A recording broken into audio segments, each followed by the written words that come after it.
Amen. Thank you, Kayleen. I want you to take a moment and just close your eyes and picture that. Just picture Jesus looking into your eyes. And you meet his gaze. And you see him looking at you with tremendous love. Love that you have never felt. Or maybe love that you need to be reminded of this morning. Or just how much he loves you. How much he sees you. Wherever you're at, whatever state you came in this morning, he sees you. Right where you're at. Your struggles, your joys, your pain, your anger, your frustration, your love, your peace, your celebrations, wherever you are at this morning, he sees you. He knows you. He cares for you. He says, you matter to me.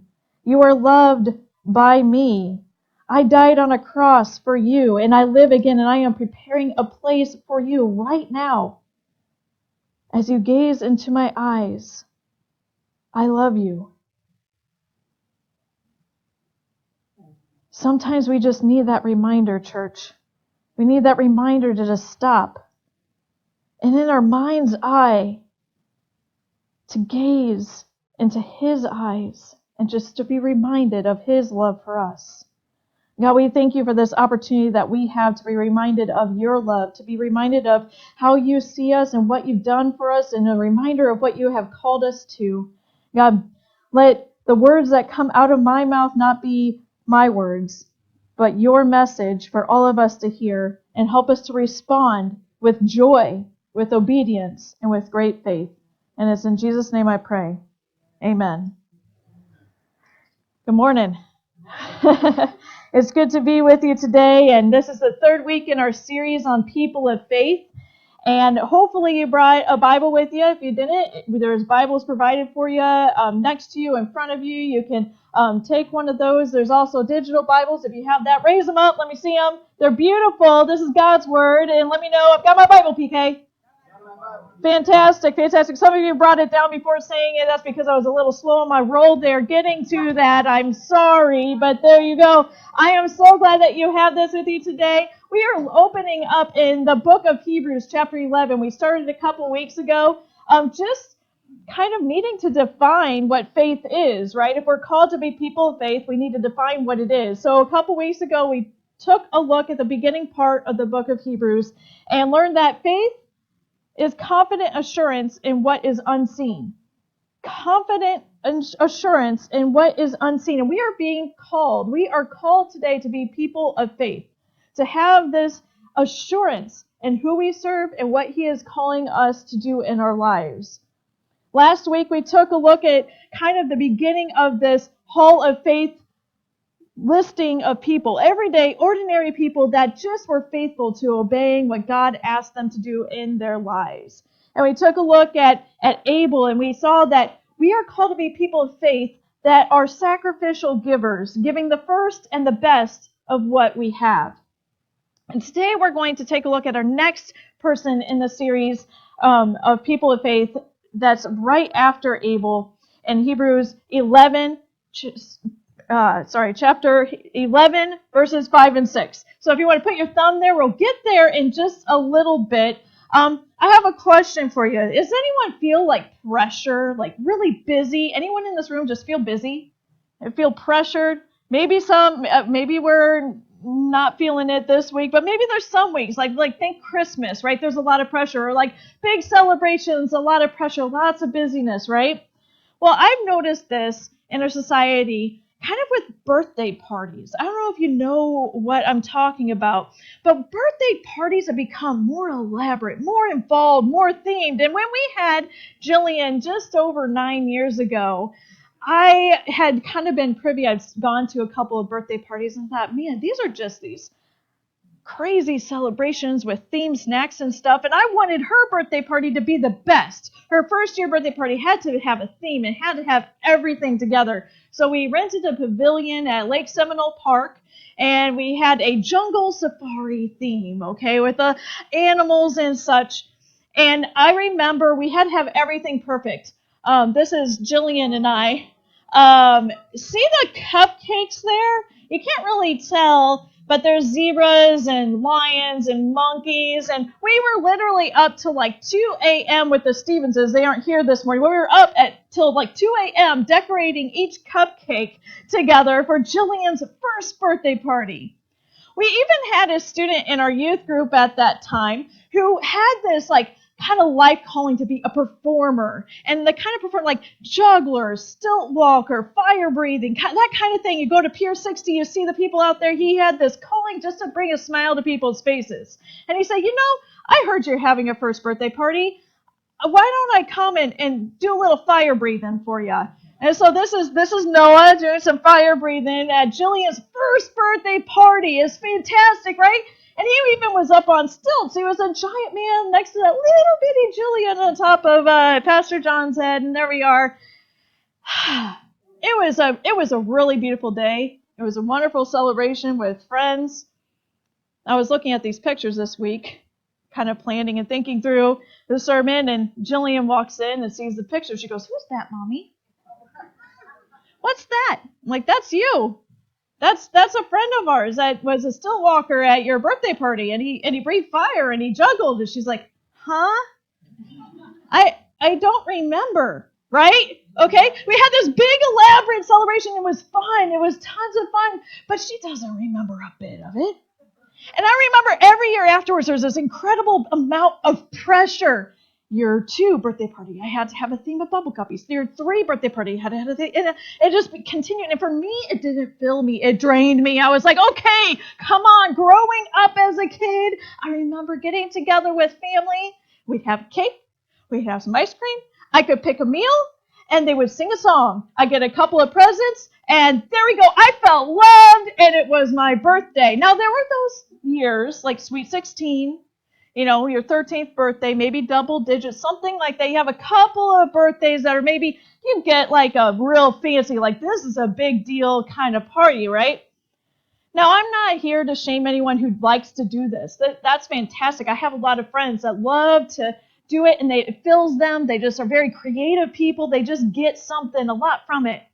I got to tell you, for me, it was so freeing to be able to just let go of that pressure and say, you know what? I don't need to do it. The key thing is that Jillian feels loved. And I felt loved growing up with a simple birthday party without the themed snacks and all this stuff. And like, I think I could get away from backing away from the pressure of things. And so if you're here this morning, you're like how I was, where you felt like this pressure to outperform the last year or outperform your friends, guess what? You don't have to. It is okay. The key is that your kid feels loved. Now, I'm not going to continue talking about this morning, but it's just an example of the tremendous amount of pressure that we put on ourselves as people. It's an example of the busyness that we feel, the kind of the pressure that we feel to live up to the next person, or what society says we are supposed to be and supposed to look like for every single aspect of our lives. We have so much pressure in our world, right?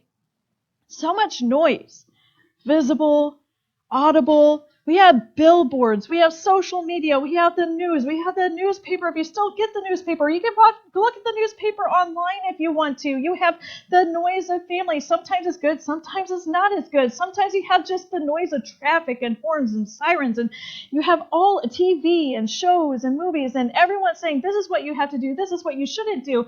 And there's all this noise constantly. Right? Sometimes it looks like people are super happy being this busy, right? I know I've been there. I'll say hi to someone, they'll say, how are you doing this week? I'll be like, oh, it's been busy. We've been busy, right?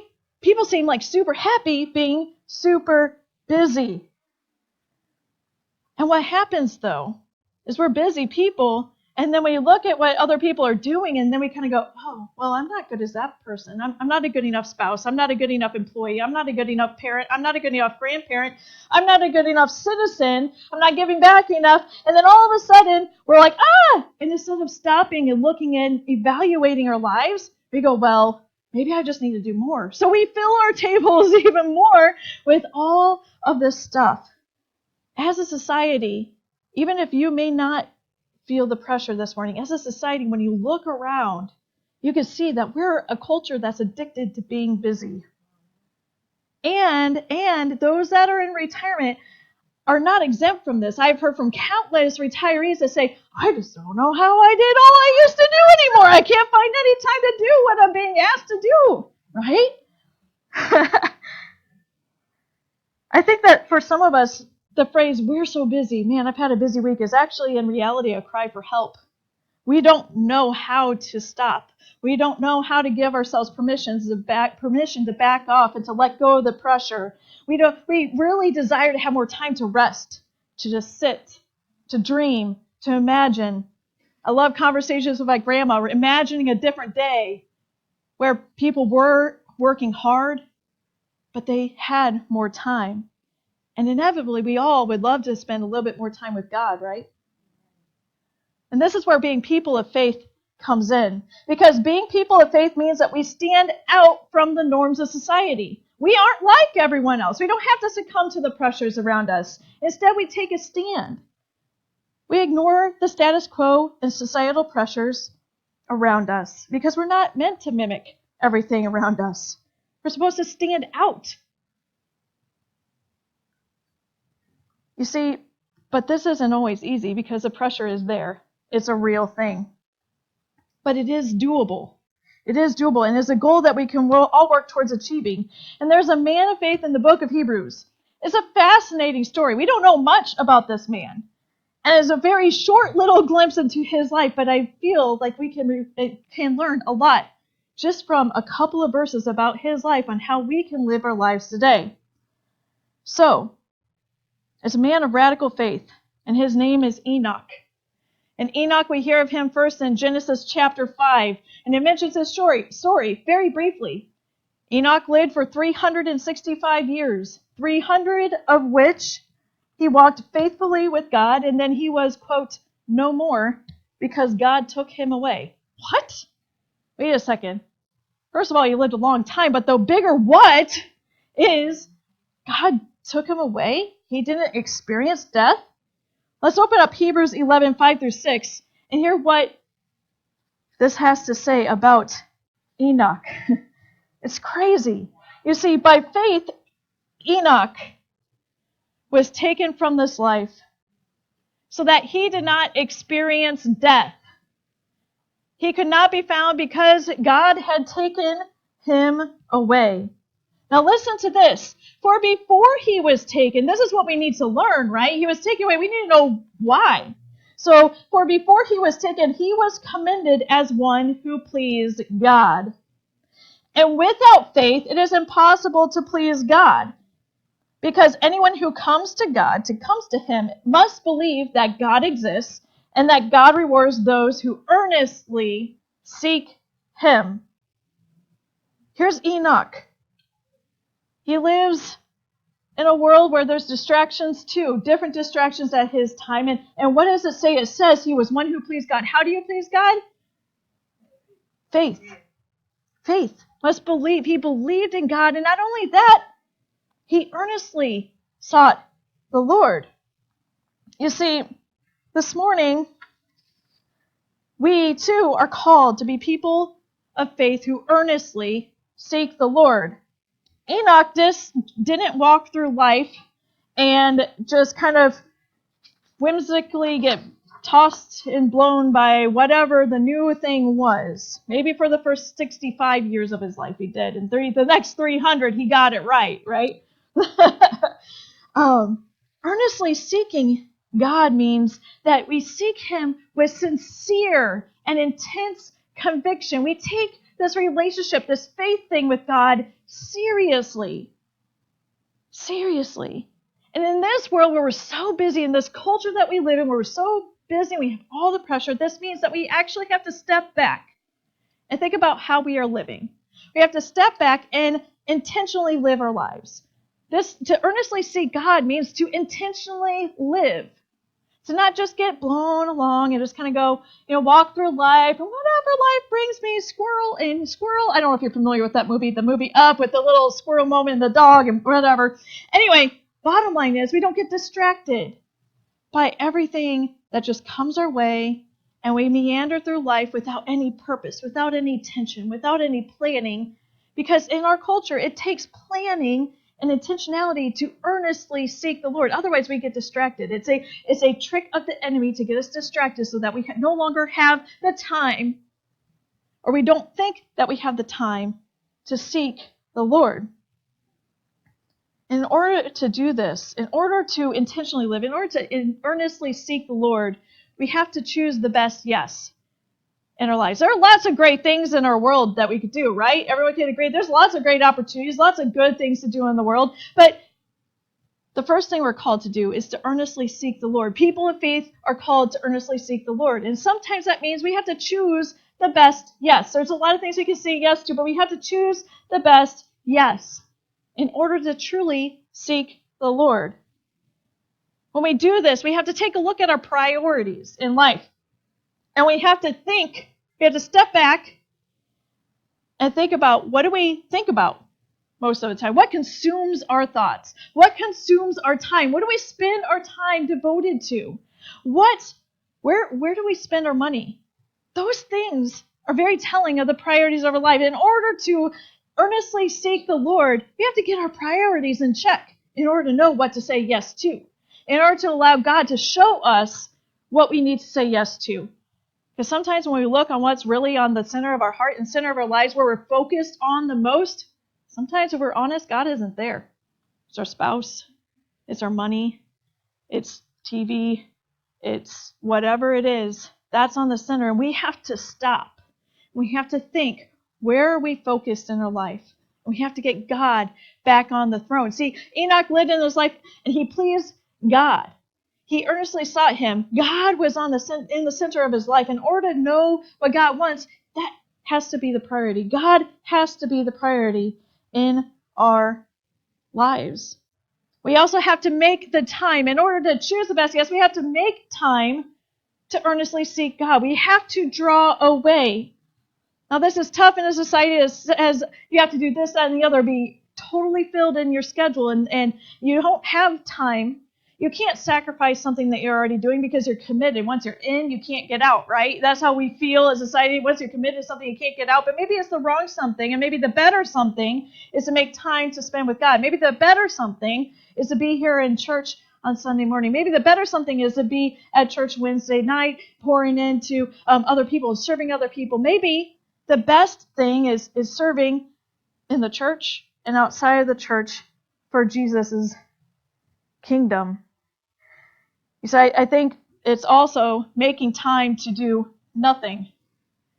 Making time to do nothing. I have to purposefully schedule time in my schedule to do nothing. Otherwise, I'll end up doing something. I'll have those squirrel moments where I see something and I go, oh, that looks good. Oh, that looks good. And I'm constantly being pulled and tugged in every which direction. And I have to put time in my calendar for extended periods. Now, that looks differently for everyone. Some people might need a little bit more extended time. Some people might be able to have a consistent time. That might look differently, but we have to make the time to do nothing other than to just simply exist, to dream, to listen to God, to sit with our family and not have an agenda, but just do things together. Because sometimes, like Winnie the Pooh said, sometimes doing nothing leads to the very best of something in our lives. It truly does.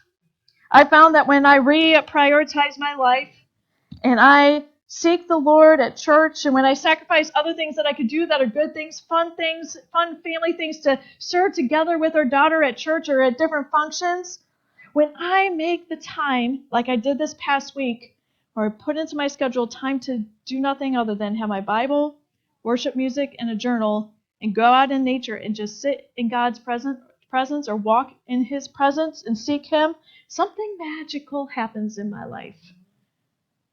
I get a little bit of a glimpse of what Enoch must have experienced when he earnestly sought after the Lord.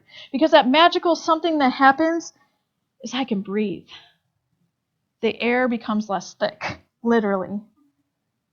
I hear from God. I desire to earnestly seek him more. It's amazing when you create time to do nothing, you want to create even more time to do nothing because you just hear from God in a clearer way. Times with family and memories that are made are more organic than forced. Hey, we're going to do this and we're going to have the best time at this festival because everyone says you have to. You can. But sometimes I've had the best times just sitting at home and playing board games with Jillian and just kind of doing whatever we feel led to do as a family. Sometimes that involves having conversations about why we serve God, why we do what we do, how much he means to us, how much he loves us. And we get to share that with our daughter.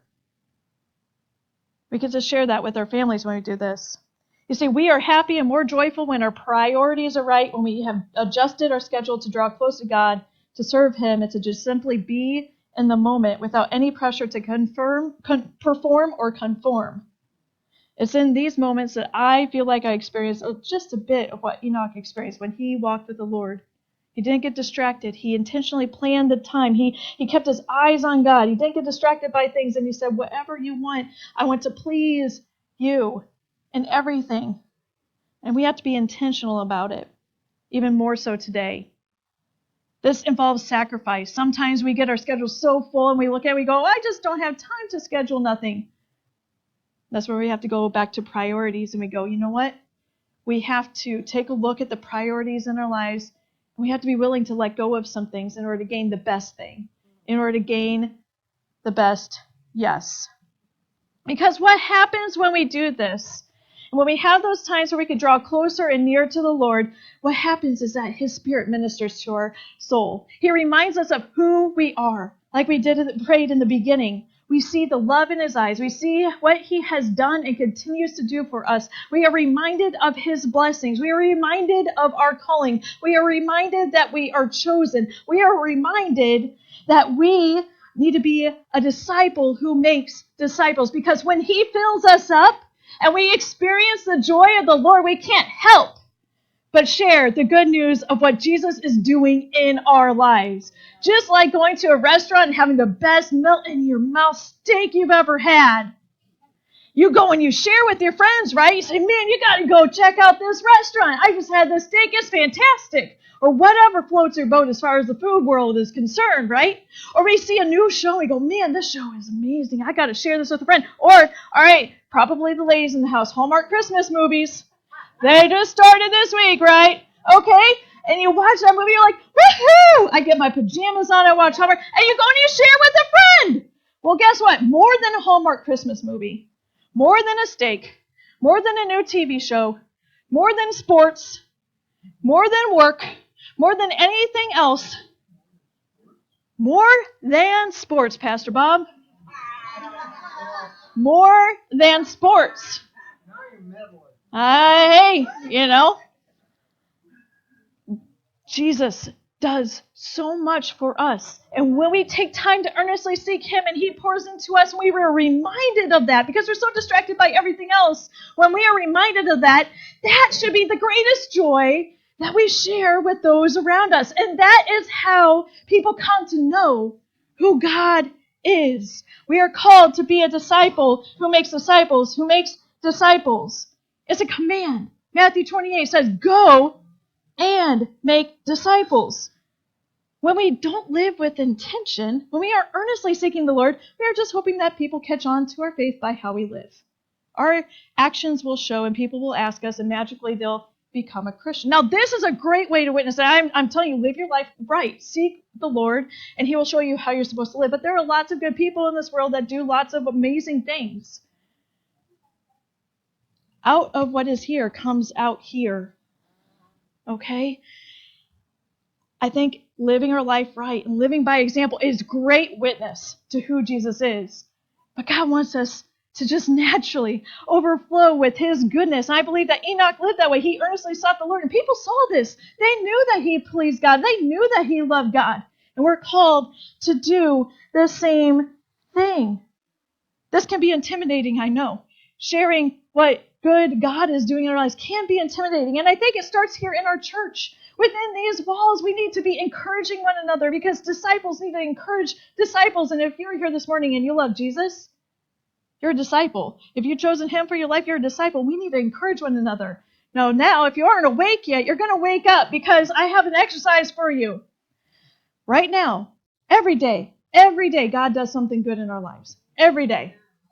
Think of one good thing God has done for you in this week. This week, okay? It doesn't have to be a long story. It can be one sentence. Think about that, and I want you to turn to a neighbor. Go to a neighbor. I'd encourage you. You can encourage your spouse. Your spouse is a disciple. They're here. They love Jesus. They're a disciple. But I would encourage you, maybe somebody behind you, maybe somebody in front of you, kitty corner, and think about it. Think about everybody have what God has done in their lives in their heads. And I'm going to give you a minute. Go. Share with someone. Tell someone what God has done in your life. I want to hear it. I want to hear it. You guys talk loud before service. I want to hear it.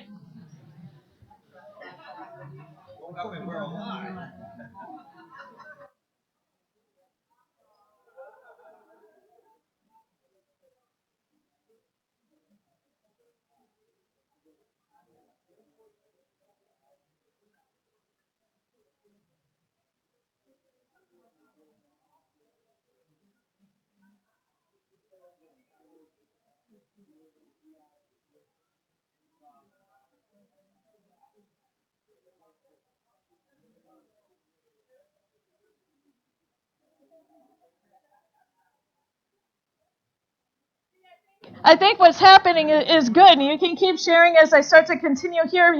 This is something that we need to do. We need to come into this place, and I believe this happens, but I think we need to be a little bit more intentional with sharing what God is doing in our lives, because what that does is it builds us up. Or maybe somebody comes in here and their faith is maybe a little weaker, maybe they've had a rough week, but sharing something, not in the, haha, look what God's done in my life, but in the, hey, God is good. He's still good. This is what he's done for me. He is good in your life. I see it. I know it. We need to do this here, right? We need to do this and make this a practice. But it's not good enough just to be here and do it. Because the Great Commission says, go. Go and share the good news of Jesus. What is in here, when we're earnestly seeking God, automatically comes out, should come out. I know that sometimes fear stops us. Society wants to stop us. But you know what? We're just sharing good news about what God has done in our lives, how he has done something for us, how he has encouraged us with others. If you look, people can come in these walls and experience God and all sorts of amazing things here within our church family. But we're called to be people who go out to our neighbors, to get a little bit uncomfortable coming out into a congregation right now. I don't know do this on a normal Sunday, but God calls us to go to our neighbors. Jesus went out to the tax collectors and said, hey, I'm coming over to your house. We're going to have a meal. He got to build trust. He got to know people and build relationships with people and pour into them before they had committed to the Lord. And he just said, hey, this is the good news. This is what God is doing in your life and can do in your life. And he calls us to be Jesus to people and just say, hey, let's have coffee. I've lived next to you for years and years and years and years, and I've never gone next door and just said, hey, we wave at each other, we pull in the driveway, we say, hey, and then you go inside. Anyone else guilty of that? Like just, hey, and you go inside and never have that conversation? I think Jesus would say, hey, and then later go ring the doorbell and say, hey, you want to have coffee? You want to have tea? I just want to get to know you. Not a sales pitch, nothing like that, but just I want to get to know you and who you are, because you matter to me as a person, and I just want to get to know you. And in those conversations, we just inject a little bit of like the natural part of what God is doing in our lives, what he is doing and continues to do to build and pour into us. Because when we earnestly seek God, he pours into us. And when the more he pours into us, the more it just naturally flows out. Just like if we have a fantastic meal or we have an incredible experience, we just want to share. It's just natural. It's just who we are. It's in our nature because God is so good. And when we take the time to earnestly seek him, we are reminded of that. I encourage you, whatever you share with someone this morning, keep sharing it. If there's new things, keep sharing it with each other and in conversations with those that you go and you intentionally build relationships with and that you're friends with and with your family. Lastly, people of faith who earnestly seek the Lord just need to do something, right? Just need to do something. I understand. I fall off the horse a lot, right? Priorities, I get busy and then I reevaluate. My priorities get all whoop, whoop, whoop, all out of sort and all crazy and I'm not living right, or my schedule gets too full and I haven't taken the time to earnestly seek God. And I go, oh, man, I just keep messing up. Is it really worth getting back on the horse? I just keep failing over and over and over again. And or I just don't know if I share what God's doing in my life, maybe that person, is gonna just not accept it or whatever. And maybe you've had a bad experience in the past, and I think that there's a story that we personally had where I want to encourage you, everyone, this morning, if you kind of tried to earnestly seek the God and earnestly seek the Lord and you've been discouraged in your efforts and you feel like you have failed, we went horseback riding. Well, I take that back. It was more like ponyback riding, and Jillian rode the pony up in Illinois around fall, and it was beautiful. And she got on this cantankerous pony where it was a self-led trail. We were by ourselves, and this cantankerous pony started bucking and all sorts of crazy stuff. She got scared. The pony got scared. She got more scared, and it just went back and forth. Finally, we walked the pony back, got back, and the stable manager said, oh, I'm so sorry. Apologized profusely. Said this pony's never done this. It must have been a really horrible day. Something must have happened. But you are not leaving this stable until you get back up on a pony and you have a good experience and you try it again, because we're not letting you leave here discouraged. We're not letting you leave here down and not willing to do it again. And I think this morning we all need to do something, whether we were knocked down off the horse because it was our fault or somebody else, and we need to get back up on it. We need to do something, even if it's short of perfect, because, listen to this, doing nothing as people of faith, doing nothing leads to stagnant faith, not radical faith. It leads to walking away from rather than walking towards the Lord. Doing nothing leads to stagnant faith, not radical faith. God cares this morning that, like Enoch, we earnestly seek him because it is our aim and call to please the Lord. He just cares that we keep on trying, that we keep getting back up on the horse. So today, I just want to leave you with, think about what steps you can do. I understand we can't all be perfect at every single thing that I mentioned this morning, right? That's a big, big call. I can't. But I'd encourage you to pause and think about what you can do. Take a look at your priorities. Get God back on the center of your life. Get him on the throne of your heart so that you can choose the best yes. Make the time to spend with God. Make sure you're making the wisest decisions. Spend time with him. Sacrifice something that God's calling you to sacrifice in order to gain more of him. Share about the good news of what God has done. Go out and be Jesus in your community, showing value and building relationships to others. Because like with Enoch, when we live intentionally and earnestly seek God, this pleases him. And he won't necessarily take us all before we experience death on this earth, right? That's pretty a crazy miracle. But he does promise rewards. And that looks like walking closer with God in this life, knowing him deeper and more intimately. We're seeing more fruit spiritually and physically in our lives. And of course, we have the eternal hope that we have of being with him for eternity in the place that he is preparing for us. So I encourage you to do this, because doing these things means that you will hear the words as you enter into God's presence. Well done, good and faithful servant. Let's go ahead and pray. Dear Jesus, I just thank you for this church. I thank you for these people that love you and are seeking you. And God, I know that maybe there's some that are still kind of trying to figure out this whole God thing and they're not quite there yet. And God, I just thank you for them. I thank you for just how they are here this morning and just hearing about who you are. And God, we just love the opportunity to just be in this place and to learn more about you and who you are and what you call us to be and call us to do.